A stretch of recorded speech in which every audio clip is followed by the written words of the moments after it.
A desolate corner of the world, Antarctica, and somewhere in this white wilderness is one of India's research stations, Bharti. It's here that a team of India's scientists and engineers work, mapping weather patterns, monitoring satellites as they deliver crucial information and conducting research. The data monitored here helps scientists to work out plans to avoid catastrophes. One such natural calamity, Cyclone Phelan, was to hit India in early October. But days prior, all hell broke loose on research station Bharti. Times now has access to a series of emails that points out just how the sub-zero outpost was at risk. The team leader, a young lady, is facing intense pressure and alleged harassment from two executives of the National Remote Sensing Center, putting at risk not just the mission, but the national security and interests. On 4th of October, the team leader of Bharti substation begins action to terminate Isro and NSRC activities. She says the fuel situation at Bharti base is running critical and system not in operation needed to be shut down. 3 days later, Isro activities are terminated. The team leader alleges sabotage by NSRC executives, sabotage that potentially put all life at this sub-zero station at tremendous risk. The team leader calls for disciplinary action against two NSRC executives and even offers to resign. She claims that the two men are indisciplined and she was forced to stop Isro activities even though that was not in line with the safety norms. She goes on to allege that she's been threatened with vandalism.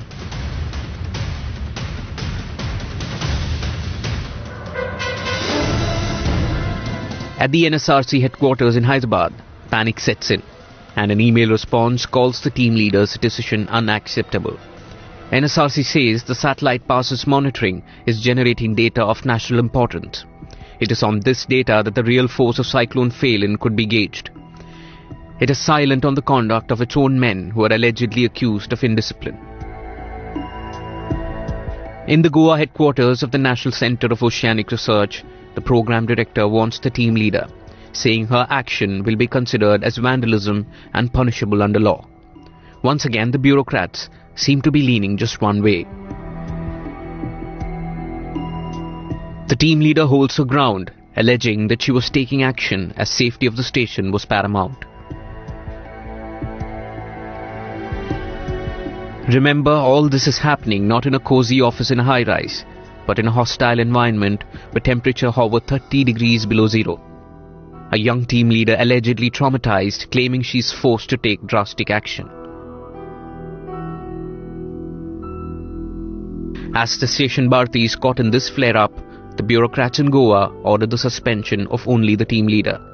No action is taken against the two NSRC men involved in the flare-up. The NCAOR even goes as far as filing a police complaint against the team leader, but is silent on what action is taken against its two men. She was the team leader. She has committed acts of indiscipline, insubordination, and also cut-off pass applied to the station. Now this is something very serious. But the organization is not acknowledging that there has been a huge cover-up and how they kept this potentially life-threatening flare-up under cover for so long. Well, she wanted to come back. She says the basic point is that she wanted to come back because she is no longer the leader. She said yes, and then she said, okay, I'm coming, because already the doctor will be coming there, right? We question both Isro and the Remote Sensing Center chiefs. Both choose to evade. They have all the facts but no answers. The major report of a fallout between two of your scientists. I have no idea. There's a police complaint filed on the same in Goa police station. You are the head of Isro. Are you aware of such a fallout, sir? Are you aware of this, sir? There was a police complaint filed in the Goa police station also. No comments at the moment. The Science and Technology Ministry was unaware of what happened on Bharti and only now has ordered an inquiry.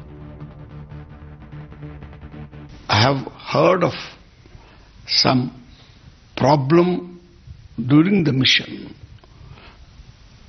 Therefore, I was the Secretary of Earth Sciences, which handles this, to give me a report. Times Now tried to reach out to the team leader, but she's chosen not to comment, and we have respected her decision. This white wilderness is not a friendly place, but what happened on board Bharti was an